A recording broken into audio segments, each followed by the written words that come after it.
ripple effect.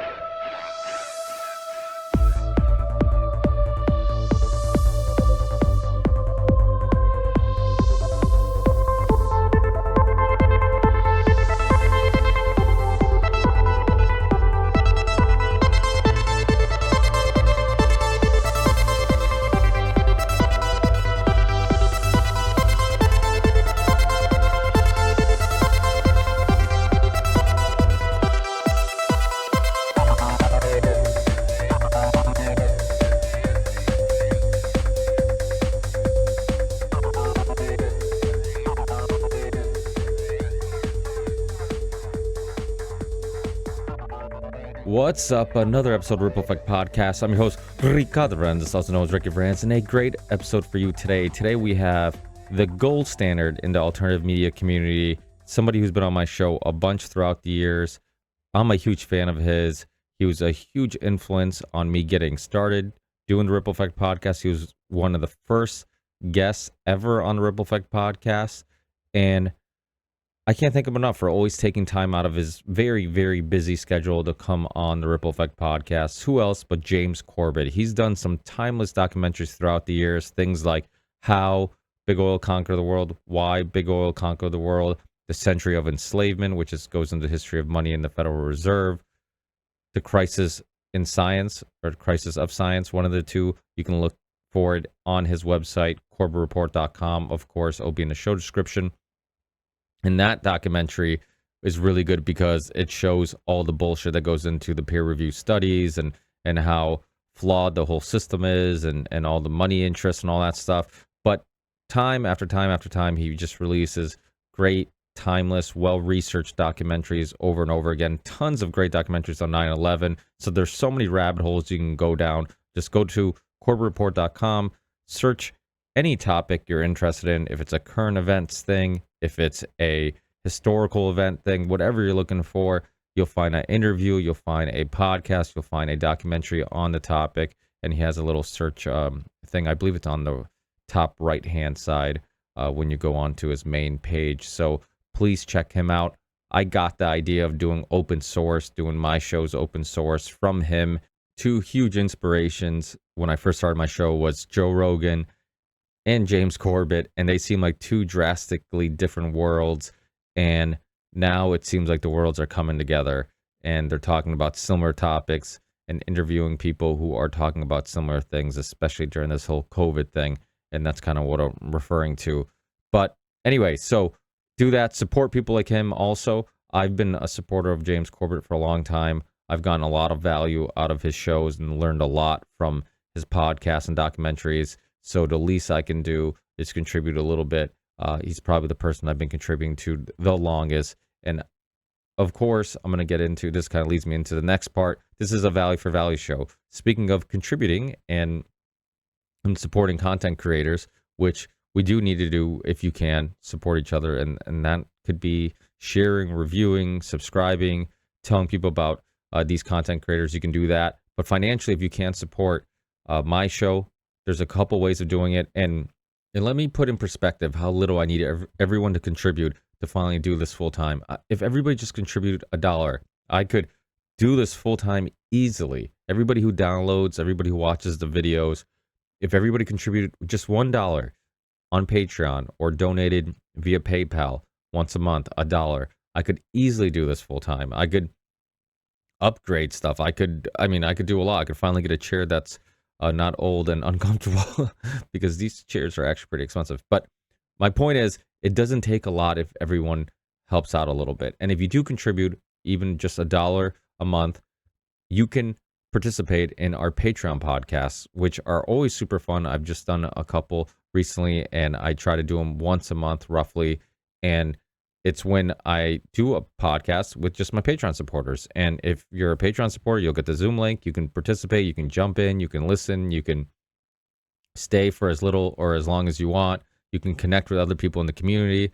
By the way, before I forget, also Telegram. I do have a Telegram group chat, which you can find on my website, and you can find in the show description. So that's another way of connecting with listeners of the Ripple Effect podcast. But if you want to be on a Ripple Effect podcast episode, contribute as little as $1 a month next time I do a Patreon podcast, you'll be able to join in, be a part of the conversation, and then listen to yourself on iTunes or Spotify or wherever you listen to podcasts. So that's pretty cool. So PayPal, you can donate there. Patreon, Rockfin.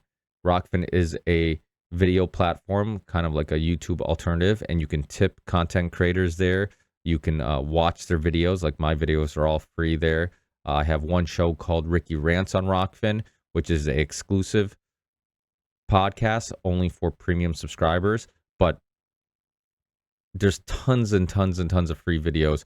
The majority of things are free on Rockfin. And then, of course, there's a couple of premium things, hoping that it helps us make a little extra money so we can all get to that goal of doing this full time if you're not already at that goal. So I do have a premium podcast, but all the Ripple Effect podcast episodes are there for free.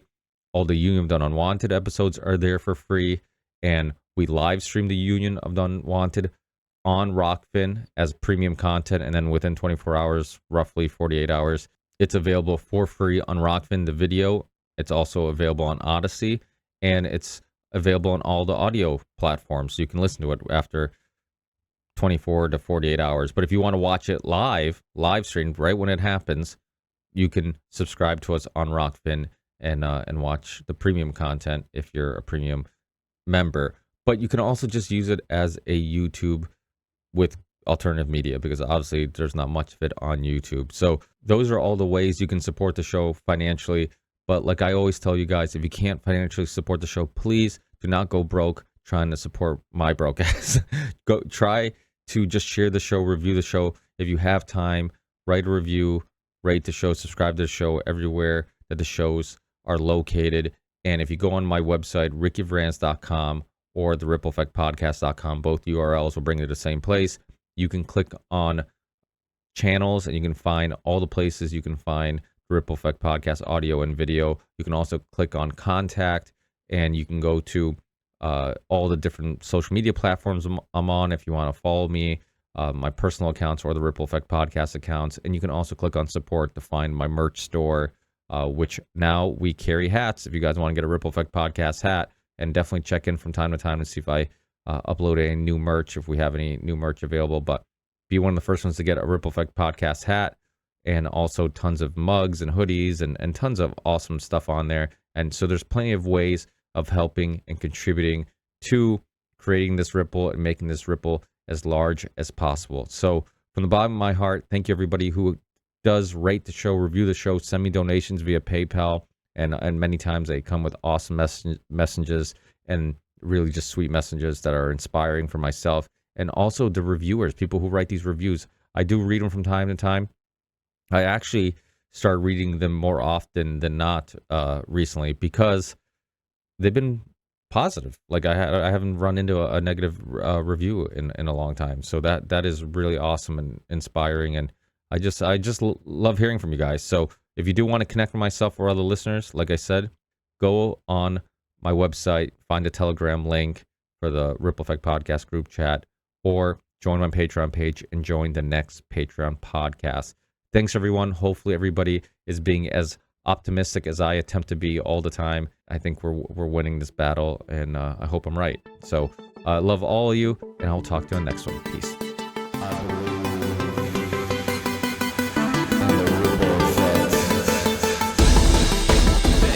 What's up, James? Not much. What's happening? Happy New Year's. Indeed. Happy New Year 2022. Can you believe it? I can. I can't and I can at the same time. It's a wild ride we've been on. But I know you're typically limited on time because how busy you are. And that's actually something I wanted to kind of start off with, because I know you always have a focus on like future projects, right? Like what am I going to focus on next? Is it going to be 9/11? Is it going to be false flags? Whatever. What is your future project? Do you already have something in mind that the next or this year, 2022, is going to take a lot of your focus and attention? Oh, yeah. I have three things in mind, actually. Firstly, as you may have noticed, maybe not, if not, go check it out. I've released the first two parts of a 3-part documentary on Al-Qaeda, the history of Al-Qaeda. The second part alone was 2 hours. The first part was like an hour and a half. It's like a 3.5-hour documentary already. It's not even done. That was an incredible amount of work last year, and it's not done yet. So that will be one of the first priorities. But I wouldn't exactly hold your breath for it. It's going to take a little while, as these things often do. After that, or maybe before that, I don't know how things are going to work out in terms of the timeline. But I'm also going to take the what I did last year in my Renegade University course. I did on the history mass media. I'm going to develop that into something. I don't exactly know what form it's going to take, but I did a lot of research for that, and there's a lot of valuable material there, and I know only whatever it is 80 90 people ever signed up for the course.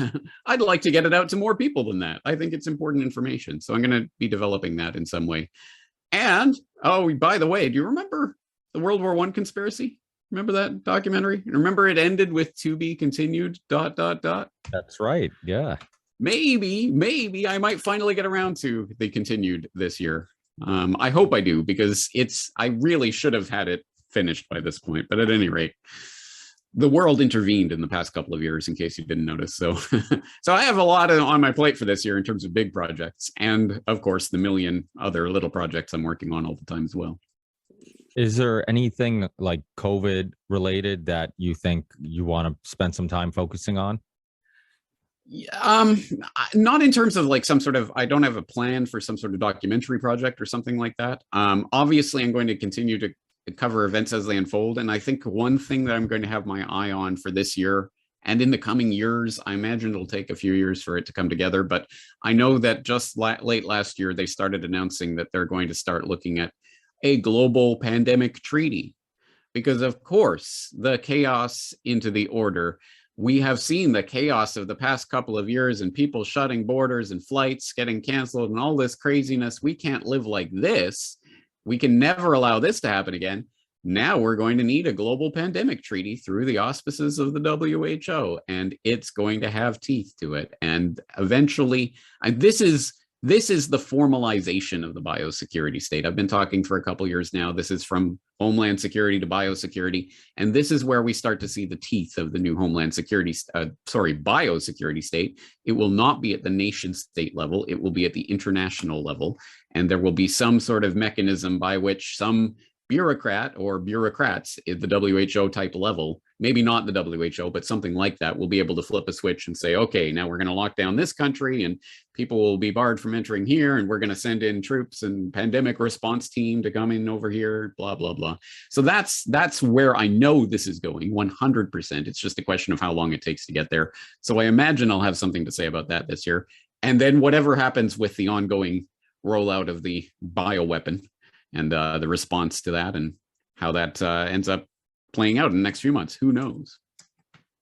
Well, with New Year's being just 5 days away, I kind of wanted your opinion on how you think 2021 went, and then maybe I guess a prediction of 2022. Like some people, talking to a lot of people, I've been kind of curious on if people are optimistic about the future, if they think we're winning, if they think we're and it's so mixed. Like I talked to some people, and like myself, they have similar opinions where they feel like, okay, this, like, you can only suppress the truth for so long, and you can see it seeping into the mainstream, and so many things that were kind of laughed about or just looked at as completely just unrealistic or crazy are now being entertained by normies, for a lack of a better term.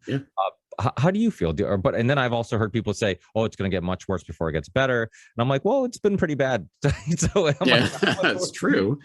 Don't ever say it couldn't get worse, because you might live to regret those words. So I think you're picking up on the dichotomy that I think exists. Both sides of that coin exist, and the question is, which side will it land on? Who can say? But for 2021. People can look back at my New World Next Year that I did with James Evan Pilato at the end of last year, where we look back at 2021. And I chose for my story the great uprising, the great resistance, whatever you want to call it, that has demonstrably happened in the past year. And as you say, a lot of people who I think otherwise and in the past would have been safely ensconced in normie land have suddenly woken up to, oh, wow, things are really crazy, and have started participating in protests and other such things that they may not have otherwise. And we've seen, unfortunately, it's not all sunshine and rainbows, and the resistance came and then everything happened and went happy again. Of course not. But I think the resistance itself is indicative of that greater societal change that you talk about and is important. I framed it in my final editorial of the year, 2021, the year of the apocalypse. And I mean that in the sense, the literal sense of apocalypse as a revelation, a great unveiling that has, I think, started to take place. I feel what you're saying with regards to that feedback you're getting from some people. You know, people are waking up. There's new people who are suddenly would have laughed at this stuff before, but now the Alex Jones was right tip jar is a meme on social media and things, right? There's definitely a great revelation that has taken place over the past couple of years, and I've directly experienced that. I have direct experience of that with regards to people over the past couple of years who have contacted me to say, I would have thought you would have been, I would have called you a barking, raving, lunatic, conspiracy, tinfoil hat nutter a couple of years ago, but now ... And there's a lot of people who are switching onto this information. So that is the hopeful side of the coin. As I say, that doesn't mean everything is suddenly better. And it doesn't necessarily mean that this all plays out in a wonderful way. It just means that the game is at afoot, shall we say. And there is definitely a power grab that's going on right now. So what do we make of that? That is the question for 2022. So in terms of optimistic versus pessimistic for the coming year, or a mixed grab bag, there are a lot of ways that this could play out. One of which would be that it's neither decisively for the good nor decisively for the bad, but that the people who have obviously been engineering this crisis for the past couple of years may decide to back off for a little while and regroup. And okay, you know, oh, the pandemic is over, you know, like, okay, you can all go back to some degree of normalcy, but all of the infrastructure, of course, will remain in place. That is one way this could play out. It could be that the bioweapon that they're in force inoculating on people now is genuinely the kill switch, and they're gonna, you know, millions of people are gonna start dropping like flies. Could be. It doesn't necessarily have to play out that way, but that's one option. So I always stress, I don't have the crystal ball. All I can do is say, well, if I were in some position of power, this is the way I would do it in order to try to maintain more power or whatever, and then strategize, well, so what are they doing? Does that play out? Always keeping in mind that they don't have that they're not in control of everything that happens, that there is no they, them, those that literally controls every event. And if there was, I would not be here talking to you. I wouldn't be doing what I do. I would just go enjoy what's the rest of my life. And, you know, oh, well, they, them, those control everything. There's nothing we can do. So we have some part to play in that. And that's why I started Solutions Watch last year. And that's why that's going to be the continuing focus of my work in 2022. At a certain point, I don't care what they are doing to us so much as what we can do for ourselves. And eventually, if the answer is nothing, you can do nothing, and you know it's all a mess, then oh well, okay, I give up. But I'm not there yet. There is still a lot of things that we can do to take power back into our own hands. So I think that has to be the focus for 2022 if we want this to be a good outcome. I think it's still up in the air. Yeah, solutions are important. I mean, those that's Graham, or not Graham Hancock. Ernie Hancock. Yeah. Ernie Hancock's always saying that. But yeah, I mean, it's scary because, like you said, things can get worse before they get better. And I think people are still dealing with the last time things were at its peak for, I guess, how bad it was when you look at like the lockdown and then small businesses having shut down, kids having to wear masks in school or not go to school at all, and being, which I know some people in the homeschooling stuff world would say it's not the worst thing in the world, which is probably true, because when you look at some of the steps that are taken in some of these schools in regards to not letting kids touch each other or be near each other or whatever, I mean, you're better off being at home. I mean, you think like, oh, they need. Yeah, you don't want to socialize children into that as their normal, right? Yeah. Yeah. Well, the other thing is parents would constantly keep saying, like, we homeschooled. They're back in school now, but we homeschooled last year, And a lot of people are like, yeah, but I want my kids to have the social interaction. And I'm like, well, not if it looks like a prison and they have to be apart from each other and they can't touch it. I'm like, well, that's not like parents kept saying, oh, my kids want to go back to school. I'm like, they want to go back to the thing that they were used to. They're not going back to that. They're going back to some weird version of that is not going to be close, and it's probably going to do more harm than good. And they're going to have limited social interaction, and they're going to have all these issues with one, probably creating some paranoia because you're telling these kids don't touch anything, clean your hands every time you touch something, all this stuff, and then all the other issues with not picking up on social cues with masks and stuff.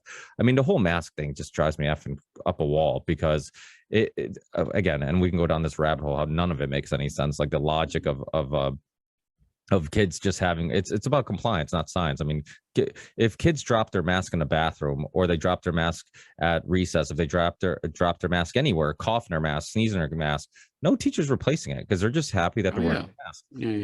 Yeah, of course.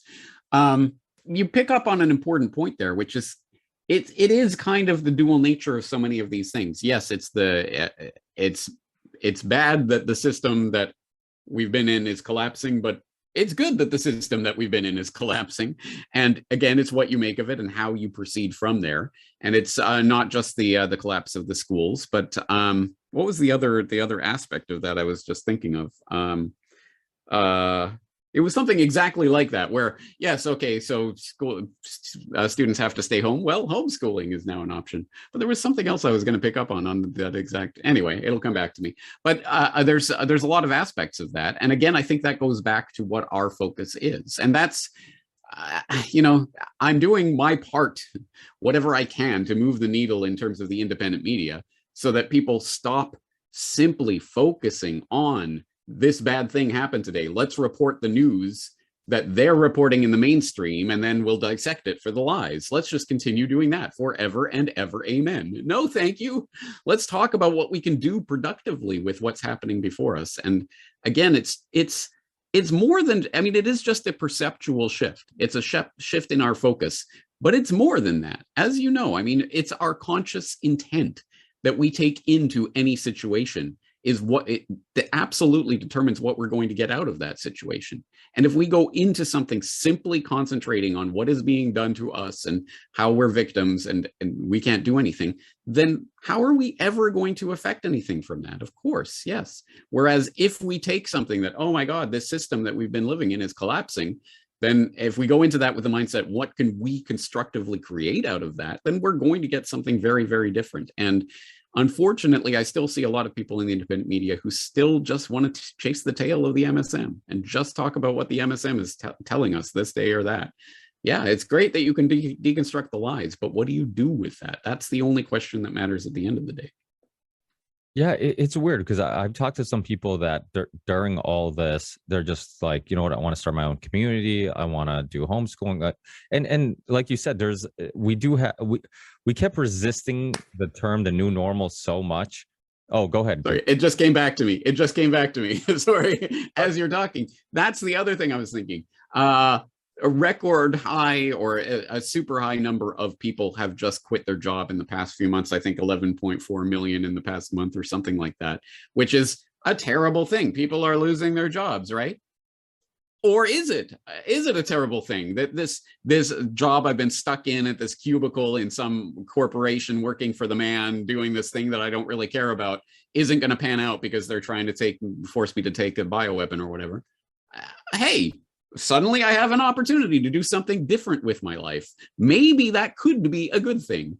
At the very least, it forces a lot of people to reevaluate where they've been going with their lives, which I know is something people have been doing over the past year specifically. So again, I think there is the dual nature. Sorry to interrupt. It's just that suddenly came back to me. All these people quitting their jobs or being forced out of their jobs may be the gift disguised as a curse. Yeah, well, we kept saying like resist the new normal. We kept telling people, the new normal's bad. Like resist it. And sometimes you have to pump the brakes and remember what was going on before 2020. And you're like, we're complaining about a bunch of bad stuff before 2020. There's plenty of things to expose and complain about and corruption and conspiracies and all this stuff. So it's like, I mean, obviously everything's been supercharged and it's happening quicker and faster and more stuff Yeah. at once. But without a doubt, the old normal wasn't perfect either. There's plenty of people that were Yeah. self-medicating, like you said, plenty of people working jobs that were unfulfilling. I mean, the pill epidemic, which I don't know if you watched Dope Sick, but it's definitely a great series. It's on Hulu. It's about the history of OxyContin, and it goes into how the pharmaceutical. I'm actually kind of surprised that it wasn't somewhat suppressed to some extent, because even though it's not about our current situation, I mean, only a blind person wouldn't be able to see all the parallels. I mean, it's literally the same story, just different medication, different drug, Yeah. but the same way they manipulate the media, all this stuff, it's not new. And you know, I've said on the show plenty of times in the past where everybody, you know, when I first got into alternative media and stuff like this and this work, it always seemed like that people were focused on the military industrial complex, and that seemed to be the biggest threat to humanity. That was one of the focuses on many people, geopolitical stuff, wars. And I'm like, big pharma's like right there, and if not, it's surpassing how dangerous they are, surpassing you know, the warmongers, because big pharma's like the way that they're seeping into your personal home, your house, your family, they're affecting everybody so directly. It's scary. But you know, all these agendas are scary. I mean, even the crypto thing, I'd love to get your opinion on that, because even though I love peer-to-peer, I love all these new ideas and feeling like we have control, I mean, I'm also concerned about like them being psyops and Right. you know, being like Absolutely. technology Yeah. being used against us. Is that something you Yeah. think about?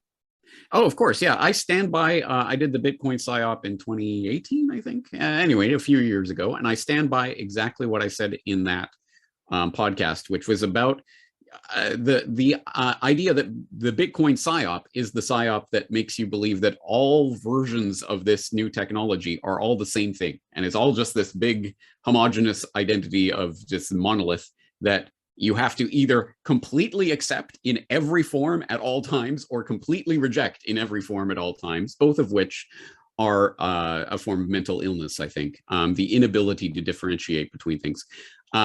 I know there is that contingent that will absolutely reject absolutely everything to do with this new technology, which I think is about as common sense as do you know Bill Gates uses telephones to make phone calls to other people? I'm never using a telephone again. It's ridiculous. It's mental illness. However, of course, saying that it's an unadulterated, unmitigated good in all its uses forever and ever in every possible situation is, again, a form of mental illness. Of course. So the idea that it could be inculcating, indoctrinating, getting people entrapped into the process of digital currencies, which will then be swapped out. Then they'll crack down on the actual peer-to-peer decentralized currencies and make it almost impossible to operate in that space unless you go into illegal pirate black market spaces. And I don't want to do that. What's the correct way to do this? Oh, I know, central bank digital currency. Cryptocurrency, central bank digital currency, it's all the same, right? Whatever. That's the Bitcoin PSYOP, and that's how they're going to get, unfortunately, I'm sure, a lot of the population on board. People who, a couple of decades ago, as the old jokes goes, they couldn't even set the time on their VCR, are now going to be figuring out the intricacies of the various cryptocurrencies and how the different blockchains work and don't work. And no, of course not. Most people are just going to go along with whatever option is being handed to them as the acceptable option. And hey, this store takes this new central bank digital currency. Okay, I'll get this wallet, whatever. This is Bitcoin, right? So unfortunately, yes, I absolutely do see this as a giant web that people are going to be caught in because they are not going to take the time and effort and energy that is required to inform themselves about these issues and what they are and how they work. I know most people aren't going to do that. On the bright side, I guess, parenthetically, I would say there will always be spaces for pirates to operate. They will always leave those cracks in the system. One, as a way of showing people, oh, those people on the fringe, those weirdo pirate people, you know, and they'll arrest people here and there and make a show out of it to basically keep the rest of the sheeple in line. That's not a phrase I throw around lightly, but I think it applies in some cases. So they always leave those spaces open. They also always leave spaces open for their black operations because they need to use some of the back doors and some of the things that are actually cryptographic in nature so that they can do their black ops behind the scenes. And that's one of the things I always get. Always, whenever I talk about the cashless society. But James, they will never go for the cashless society. How would they do their drug running operations? Like, yeah. The CIA is just going to be completely, oh my God, we can't do drug running anymore because of a cashless society. We'll never be able to find the back doors in these systems. No, it's again, mental illness abounds. But having said that, yes, absolutely. I know no one, this isn't a profound insight. So people are just going to try to find the sort of, more exciting way of putting this, but it is true. Dual-edged sword. And it can be used for good purposes in good ways, and it can be used to draw a lot of the population into a trap. And that is exactly what they are going to try to do with it. So people who are informed can avoid the trap, and people who are not will fall directly straight into it. Well, I think that mindset is what leads us down this path that we're going, because a lot of people just look at the technology. And when I say a lot of people, I mean, I'm referring to like the developers. A lot of people who are focused just on developing these technologies, they don't see the big picture or aren't looking at it as how can this be used for evil, or how can, it's not even questions that pop in their head. They might be just a kid who is always obsessed with IT or computers, or somebody who's always obsessed with science and biology. You know what the bottom layer of that scam is? And it speaks directly to what you're saying right now, is that the bottom layer of the scam is that evil doesn't exist. There is no evil. Nobody's evil, and nobody's trying to have power over anybody else. That's a conspiracy theory. You're a weirdo for even thinking that.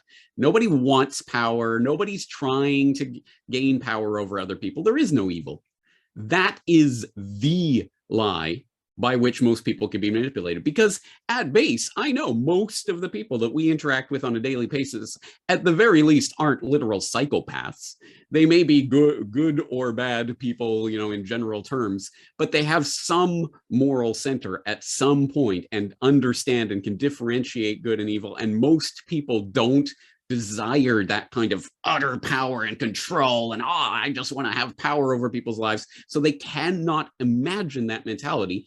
And because of that, why would they think to, this digital cryptocurrency, whatever? Why would anyone try to use that to control humanity? That's ridiculous. That doesn't happen. And because people cannot literally have been psyoped into not believing that evil exists, then there's no point in even looking for it or thinking about that when we're looking at a new technology.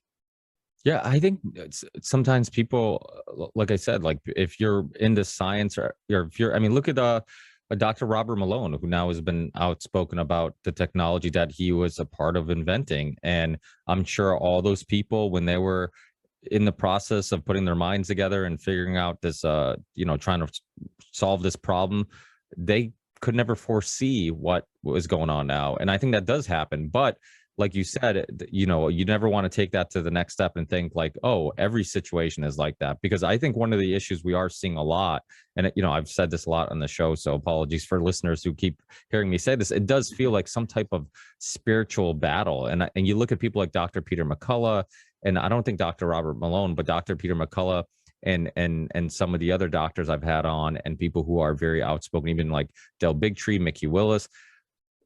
They're not all religious, but they're all spiritual. And I think to be spiritual or be religious, you believe in good. So if you believe in good, you have to believe in evil. And so it makes it easier for them to understand that there could be people out there who do really bad things, and it's not accidental, it's on purpose. They're willing to harm people. They're willing to, because I think that was one of the things in 2020 that people had a hard time digesting, was this idea that they were intentionally hurting and harming people. And to me, it boggles my mind that they can't grasp that concept, because we know wars, just about all of them, have been based on lies. So how is this any different?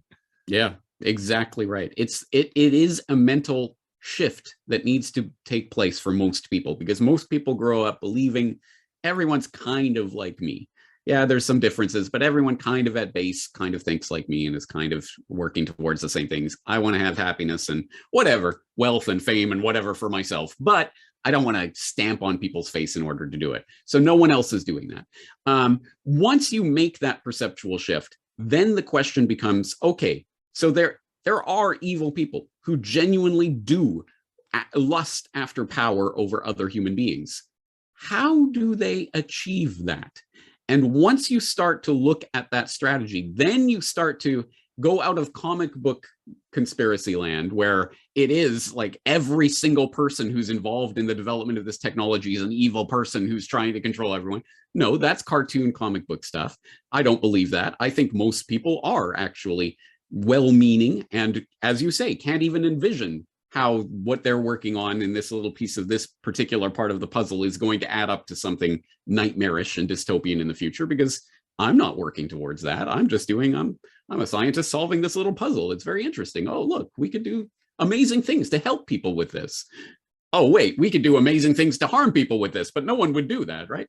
So then how do powerful people manipulate people who are not evil into doing things in service of an agenda that they don't understand? And that's when you start looking at rings within rings and the Quigley formula and other things that I've talked about in the past. And we have to get up to speed on this stuff quickly. And I realize I genuinely have sympathy for people in 2020, 21, 22 who are being suddenly thrust down the rabbit hole, because I have had the luxury of the last 15, 16 years of exploring that rabbit hole and understanding it and getting a better map of the terrain and starting to, know what's what. I've had that luxury of being able to do that and research and what have you. Most people are being thrust suddenly down the rabbit hole and saying sink or swim. I recognize that's a problem, but we need to get up to speed with this stuff. And I wish I had sort of the magic, potion. And everyone says, oh, James, just do a little funny 5-minute video that'll explain everything. And then when I inevitably do something like that and it inevitably doesn't change the world, well, you didn't do it right, James, is inevitably the feedback. The point, I think, is we need to advance beyond, because the conversation really is stuck on stupid. It is literally the cartoon comic book version of conspiracy in which everyone is evil and there's the, Satan is at the top controlling every person on the planet, or conspiracy doesn't exist. You're a nutter for thinking that it exists. No, we need to understand how power operates in society. That is the base level of understanding that we need in order to deconstruct and ultimately get rid of the system that has put these powerful psychopaths in place. And, easier said than done, but until we start to understand how that happens and how well-meaning, good-intentioned people can be used for evil purposes and put into systems that they may not support the end goal of, but that they can't even conceptualize, until we start to come to a better understanding of that, we have no chance against what we're facing.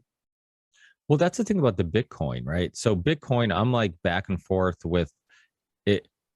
Could it be because Richard Grove, another person like yourself, I respect a lot and been a fan of for a really long time. He's one of those people that's very skeptical of whoever controls Bitcoin, because we don't know who controls it. And or it could be the magical thing that we think it is. And when you look at these new technologies, it's so scary, because it's like, okay, is this giving me freedom, or am I being controlled because I'm unknowingly? Right. Well, and the other thing too is that even if you believe that, okay, it is this peer-to-peer thing and it's nobody controls it, it's normalizing a thing that will eventually lead to bad things. So it's like, yeah, but you see what's happening again, the Bitcoin psyop. We're talking about Bitcoin as if it represents the technology in its totality. Are we talking about the Bitcoin blockchain in particular?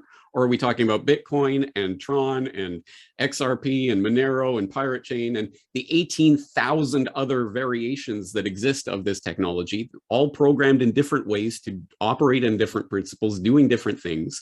Which particular one do you have a problem with? Or is it every single one of them in all of their instantiations for all time in every way? Until we start actually talking about specifics, it's an airy-fairy conversation that means nothing. It's just, oh, it's this technology is evil. Okay, well, if the technology is evil, then reject it outright and have nothing to do with it for the rest of your life. That's fine. But if we're going to start talking about specific blockchains and the way they function, I 100% believe Bitcoin, whatever it was and however it started, the big question mark, was it the NSA or whatever? Sure, it could have been. But at the very least, it has absolutely been co-opted into a shadow of its promise, its original promise. Oh, this is going to be decentralized and it's blah, blah, blah. And now it's controlled by a handful of developers who themselves are beholden to Wall Street interests in a lot of cases, demonstrably so. AXA and all of that. Look into the blockchain development team and all of that. Yeah, absolutely. The Bitcoin is at this point, I don't trust it. I would never trust Bitcoin. But there are a lot of different projects that are built on different principles. Pirate and Epic and Monero and all of these other things that promise some degree of, oh, there's pseudonymity here, or there's, there's privacy options over there. And every single one of them you can scrutinize and come to your own opinion of the veracity of those claims. But again, we have to do it on a case-by-case basis. We can't just say Bitcoin and mean every cryptocurrency in existence. Yeah, well, the reason why I brought up that one specifically, because that's the one that a lot of people, it seems like it's almost like when people buy a Tesla and they feel like they're like a part of a club, like all of a sudden they're the biggest Musk fan, and it's like you're in a cult. Like you think that car is your cult card, where now it's like you're in this cult and you have this leader, Elon Musk, that you have to defend and at all times and talk about how amazing he is. Bitcoin's kind of the same thing. We did a Union Done Wanted on cryptocurrency, and it really turned into Bitcoin people versus everybody else. And I'm just like, wow, these guys are pretty extreme. And yeah. That's a problem, because one thing that was always, and this goes to like, I was listening to during the podcast, I was listening to these people talk, and I'm like, what came first, the chicken or the egg? Because they're saying that they like Bitcoin because it gives you power, it bypasses banks, all this stuff.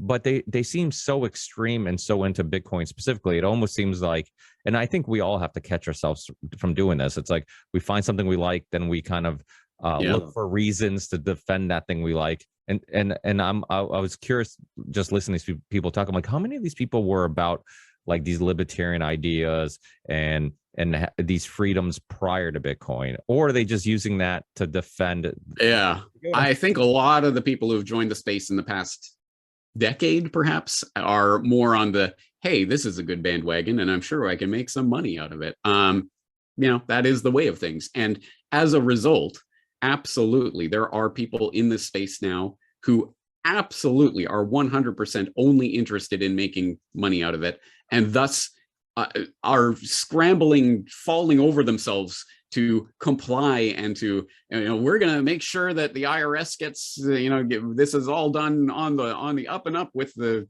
tax authorities, and we're going to file everything and make sure they regulate all of this space. That there is a huge push for that right now, because of course that's where the money is to be made in the Wall Street world. That's how they get on board with this. So absolutely, and the Bitcoin maximalists are funny to me, because if you truly were 100% certain that there is Bitcoin and then everything else is, as they say, shitcoin and totally, utterly useless, then why do you have to work so hard to convince other people of that? Why do you have to hate on everything so much? Why don't you just laugh as all the chumps go into all of these other, altcoins and, oh, they're going to lose their money. Haha, I'm safe because I'm in Bitcoin. But they seem like really aggressively angry about the fact that other blockchains exist. That doesn't seem like someone who's actually speaking from confidence to my mind. We had the Float guys, Aaron and Edward Kingsley from Float on that call, and they're in the cryptocurrencies and they're big fans of Bitcoin, but they were just bringing up the idea that like, hey, it doesn't make a lot of sense that I can't go and purchase something with it because of the fees and it takes so long and all the issues that come with cryptocurrency. And people just jump down his throat and they're just like, God forbid he said anything negative about Bitcoin. And it just, like you said, it showed how extreme their views are. And I'm like, this isn't really about the cause or about freedom or about, I mean, this is, to them, it's an investment. And to exactly what the float, what Kingsley was saying, and I always get his name mixed up because Edwards sounds like a first name and Kingsley sounds more like a last name. Right. Yeah.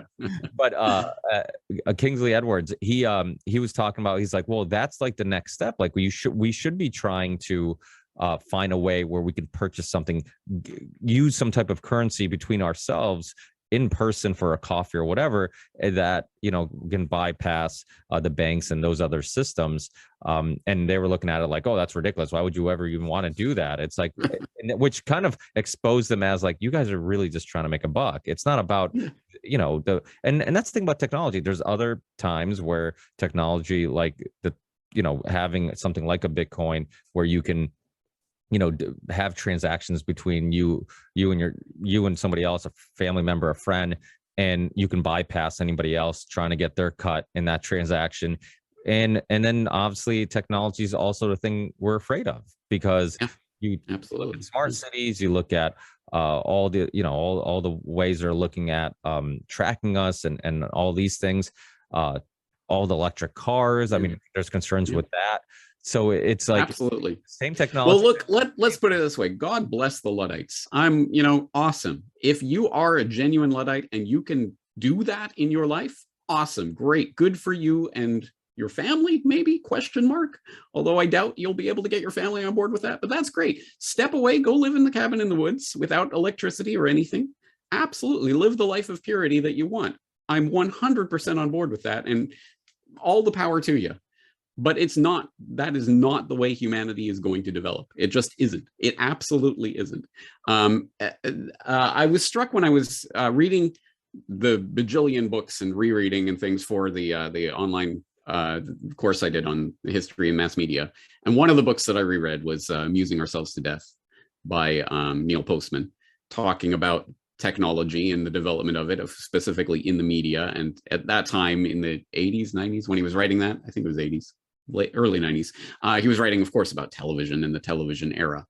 And so he was talking about the television paradigm, and he was talking about the people who had noticed and recognized the exact same things that Neil Postman was talking about, which was how horrible this medium is for many different reasons and how it is destroying our mental capacity and blah, blah, blah. And he was pointing at the people who were saying, so we should reject television and we should turn off our TV, throw out your TV and all of that. And he's like, yeah, it sounds good, but it's not going to happen. That is not the movement that's going to sweep the world, and it's going to ultimately be caught on. It is here. And he was also looking at the people who were saying, well, okay, well, then we can use TV for what it can be good for, and we can use it for educational purposes. And he's saying, nope, that ain't going to work either, because that's not what it's for. And so it does sort of end in this horrible note of, I don't know what the answer to this is, but rejecting the technology outright, it might work for you. And if it does, awesome, great, do it. But it's not going to be the social movement that catches on and changes the world. And in the same way, I don't see a rejection of the technology that we are goose stepping into this tyrannical technocratic world order that is predicated on these very technologies that, yes, could be used for miraculous, wonderful things if we put our conscious intent into that. But it can also be used by horrible, evil people with malice and who want to control the population in ways never before dreamed of. What do we do with that? And again, if you think Ludditism is the way and rejecting all technology is the way, 100%, I'm not going to stop you. Go for it and proselytize and get people on board with your agenda and get them all to throw out all their technology and go live in the woods. I hope you succeed. I just don't think you're going to. But that leaves the question, well, then what do we do with this? Because this technology, it's not like, we're going to stop developing new technology and it's all going to end here. No, the logic of the technology itself is towards the miniaturization and the ubiquity, microchips and everything. we are heading in that direction. And I don't even know how to deflect that, let alone stop that train from going down that course at 100 miles an hour. But until we recognize that that's the direction things are going in, and that there are evil people who are actually directing this development of this technology, until we at least recognize that, what are we going to do about it? Well, maybe Sorry to be the downer, but that's is where we're heading. Let me try to be optimistic. And again, I could be completely wrong, but I tend to believe there's something about actual human interaction. When you look like traditions that have lasted generations and generations, I've talked a lot about this on the show. I as you notice, I talk a lot on the show, so I'm constantly repeating myself, I'm sure. But my dad's a wine maker. He's made wine. My grandfather, my great grandfather, it goes down the generations. And you look at all types of traditions, if it's making wine, if it's making sausage, Portuguese people make chouriça. When you look at all these traditions, it's like, okay, how do they stick around for that long, generation after generation? And you realize that, like, one of the appeals to it is that it's a reason to gather people. That's what makes it enjoyable. That's why these traditions stick around. When you look at churches, right? People go to church, it becomes a community. You know each other, you talk to each other. It brings people together. You look at malls, for example. Malls have obviously died a lot the last couple of years, and been dying for a while now.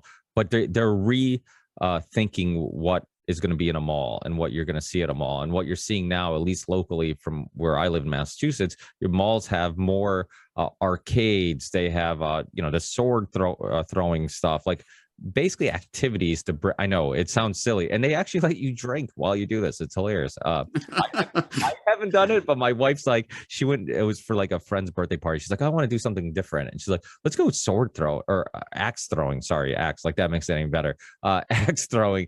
And I'm like, wait, what? I'm like, and they serve alcohol there? And they're like, yeah. And I'm like, really? What's the insurance policy on this thing? Because I feel like a lot could go wrong. But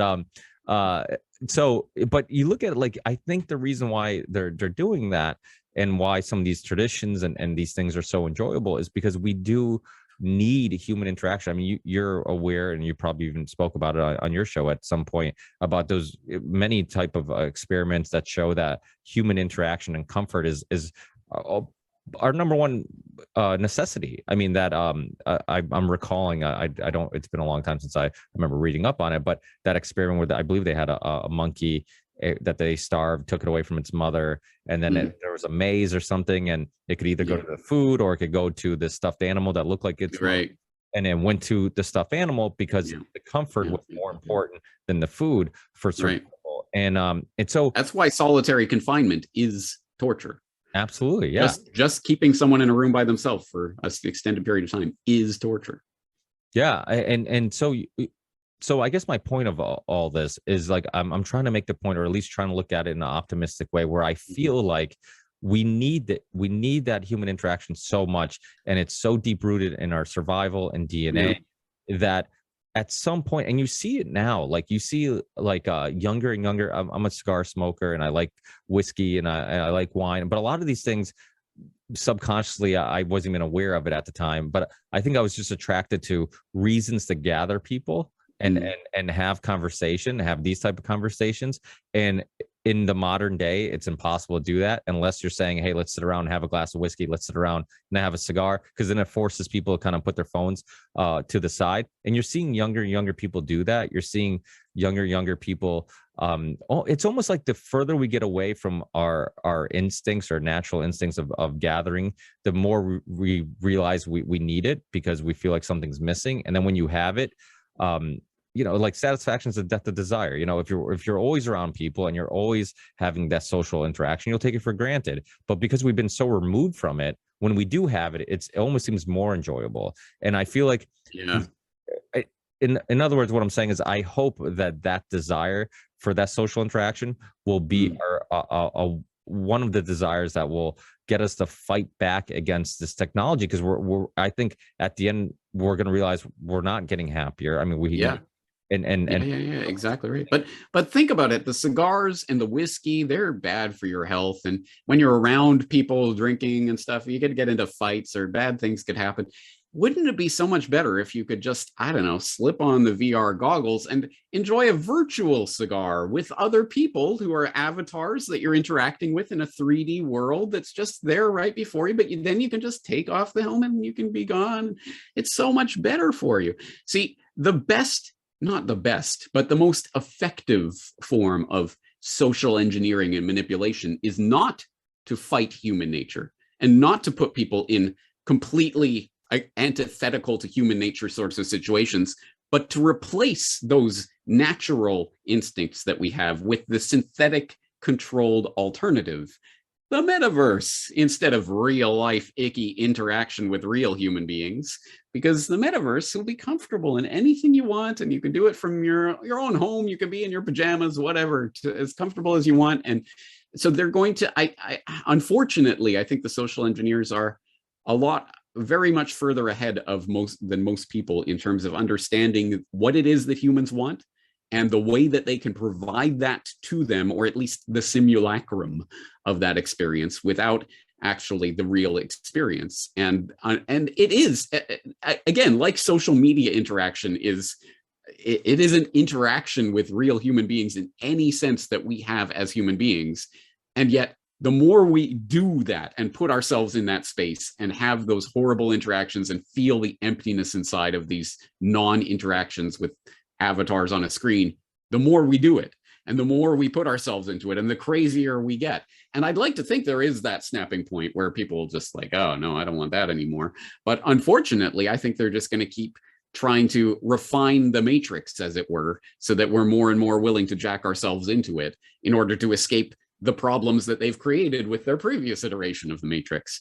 That's the sinister side of this. And so what I think is the white pill, or the happy side of the equation, is, again, it comes from our conscious intent, our focus, and our perception. If we are aware that there are evil people directing these technologies that are trying to get us hooked on these synthetic alternatives to real life and trying to direct things in that direction, we can at least start to consciously note these things before they happen.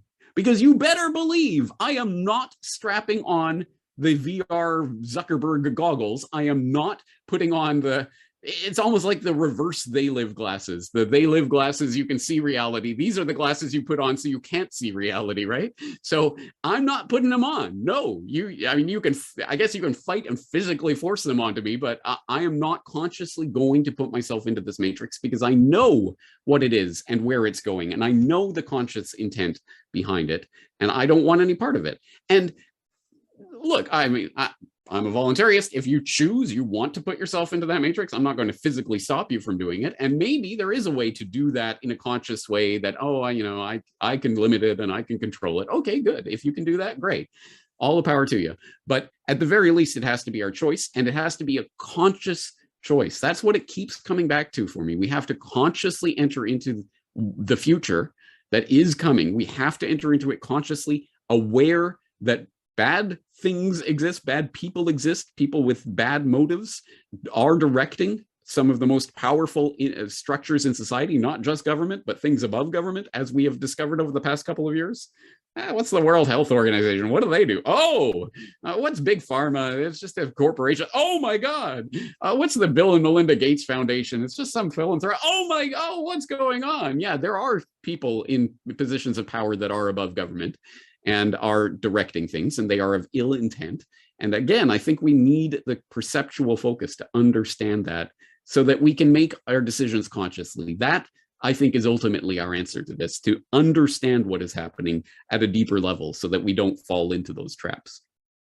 Yeah, in a way, when I think about Zoom and Skype and how people thought initially it was going to replace in-person meetings, and it didn't, and because they realized they're just a different connection, there's something missing, there's energy or something missing, that makes me optimistic. But and then I think about how we're so dumb that, think about breast implants. We know they're fake and they still turn on. Yeah. The monkey part exactly is like I know this. I know, yeah, it's Cypher in the Matrix. I know this steak isn't real. I know it's just my brain, experiencing these flavors or whatever. It's not a real thing, but it tastes good and I want it. I'm going to eat the Matrix steak. How many people are going to reject the Matrix steak unless they know the deeper agenda behind it?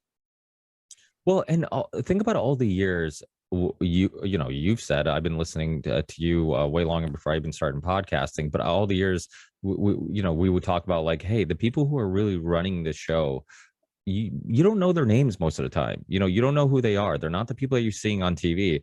And just think about how true that became even in 2020. That became true with Fauci. I mean, think about like how much influence and power he had all these years, and the common person had no idea who he was.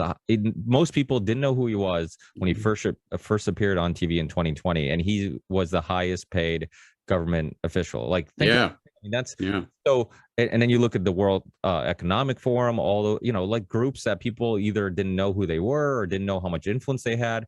So it's like, is there somebody like? I mean, not to put you on the spot, but is there anybody like that we should focus on that maybe in 2020 or 2022 that maybe we should keep an eye out on, that maybe is going underneath the radar in regards to pushing some of these agendas? If there's a specific person, don't worry, I will absolutely tell you about it. I'm trying to rack my brain now. Who would that person be who's flying under the radar? But I wouldn't be presumptuous enough to say that I know that at this point before it is revealed, because I can laugh, the people who didn't really know who Tony Fauci was a couple of years ago. I didn't really know. I'm sure I'd heard of him, and I knew something about the AIDS story, and I'd heard Judy Mikovits and other people talking about him before, so I knew a bit about him, but I didn't know the extent of what he'd been up to. Read The Real Anthony Fauci by RFK Jr. It is crazy. It's just mind-blowing. It's incredible research you've done. And because you would think like if he's not even a person I should be concerned with if James isn't bringing him up. Don't use that as a metric. I don't know everything. I'm not all places at all times. There are things like that I kind of know something about, but I haven't deep dived into. So don't look. Just as a general rule, don't look to anyone as, if this guy's talking about it, then it's important. If he's not, it's not important. Never, ever, ever concede to that, including myself or yourself or anyone else. Because there's blind spots in everywhere. Not even blind spots, but just you know about this, you don't know about that. That's just the way life is. So I'm not going to sit here and say I know the person who is directing everything. I'm sure there are many people that we should be focusing on, and I will let you know when I come across them. That's always part of my research. Just let's take one example. Now you're putting me on the spot, so I'm not even going to necessarily remember his name now. But when I did my podcast last year on designing humans for fun and profit, I think it was something along those lines, episode 404, I may be wrong about that, but that episode I highlighted one of the speakers was this crazed guy who advises for the Department of Defense, who does like brain neuro weaponry and that kind of stuff, and talking about the ways that they're designing weapons that will be able to hijack people's brains and make them do things and mind control and things like this from a distance and blah, blah, blah, all this kind of stuff that, again, if I was talking about it, crazy tinfoil hat, nutter, weirdo, fringe, but it's literal, like Department of Defense advisors talking about how they can do this kind of stuff. Like someone like that. And that was someone who came up in the course of the research that I was doing. And then when you start looking at it and you start seeing, he gave a talk over here and he did this thing over here and he talked about this over here. And it's not like I think he's directing all of this, but it's just one of those things where once you find the person or you find the particular search term, then suddenly you start to see this whole field of research that's going on that you may have not had any clue was going on until you start looking at it. Well, I feel like, and again, I'm trying to be optimistic because it's the beginning of the year. So I'm trying to have hope for 2022. But I feel like we are winning in regards to just, creating a bigger resistance and all these things. I remember when I first started listening to you, I used to listen to you talk about RFK, the assassination, JFK assassination. Now you're interviewing RFK Jr. I remember when Thaddeus Russell was on my show years ago. Some of the points I disagreed with him on was based on your research and things that you exposed me to that I liked, and I've kind of adopted. I'm like, yeah, no, what James would disagree with this, and I'm, and now he's, you're on his podcast. It's like so many of the things that were fringe. I'm same thing with Bill Gates. You bring up Bill Gates some years ago, and people would just laugh at you when you talk about eugenics or that he had any of these motives, because he's wearing this very innocent looking sweater, and he's just on the chair, and he seems so nice, and now now he's barely doing interviews, and people talk about his link to Epstein and all these other things. So I feel even Epstein himself, again, a few years ago, you're crazy. You think there's a pedophile island? Oh, you're tinfoil hat. But in a way, you're exactly right. There is a huge shift in consciousness that's taken place over the past couple of decades. We have gone from you learned that on the internet to, well, of course, where do you get your information? Everyone's on the internet. There's a huge change that's taken place, and that isn't, again, it's not all to the good all the time, and it leads to all sorts of craziness, the Q psyop and all of this. That's just a taste of what's coming in the coming years. But at the very least, the conversation is changing drastically. And I guess I don't even know about you and your real motives. Maybe you're a shill gatekeeper. And trust me, people out there often accuse me of that. But I know 100%, I know me. I know me. I know I am real. I am authentic. I say what I mean. I mean what I say. I know what I'm talking about. When I talk about something and present these facts, here are the facts. This is what I've learned, and this is the way I interpret it. I know I'm real, and I'm out there putting my voice out there. So I know it is possible at this moment in time for real, authentic human beings to put their voices out there and to change that conversation. I know it's real because I know it 100% from my own personal experience, not even counting anything else I see out there, because it could all be fake, right? Well, I know me, and everyone out there knows yourself, and you are real, and you are an authentic human being, and you can change that conversation. Well, maybe you don't know that, but if you go out there and start trying to do it, you never know what that ripple in the pond, what effect it might have, right, Ricky? Yeah, well, that's kind of something I keep saying over and over again. I mean, your story is a amazing and inspirational story when you think about how you got started, and then, I mean, don't take it the wrong way, but the empire you've built, that's a compliment. But it's like you have this amazing website. People go to you for research. People respect you. They know you're well researched. You've done some of the most timeless documentaries, and some of the most viral documentaries. I mean, like you talked about doing a 5-minute video, like it's not going to change the world. But I truly believe that we don't know what type of ripples or where those ripples might lead, because I agree. I'm not trying to dissuade anyone from doing anything.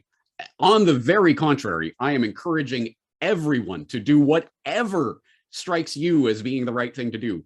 Don't wait for me to do it for you. Don't come asking for, advice from headquarters. Do it. Go out there and do it. And you have no idea. And I'm sure, well, I'm not sure, but I'm betting it probably won't be me or my message, but it might be something that I say that ignites some spark in someone who has a conversation with someone else, who passes the information off to another person, who then does something that create some change in the world. And I'll never in a million years be able to know that it was something that I said. And who knows where I got that idea myself. And maybe I got it from something I heard you say to someone else on your podcast. And who knows, right?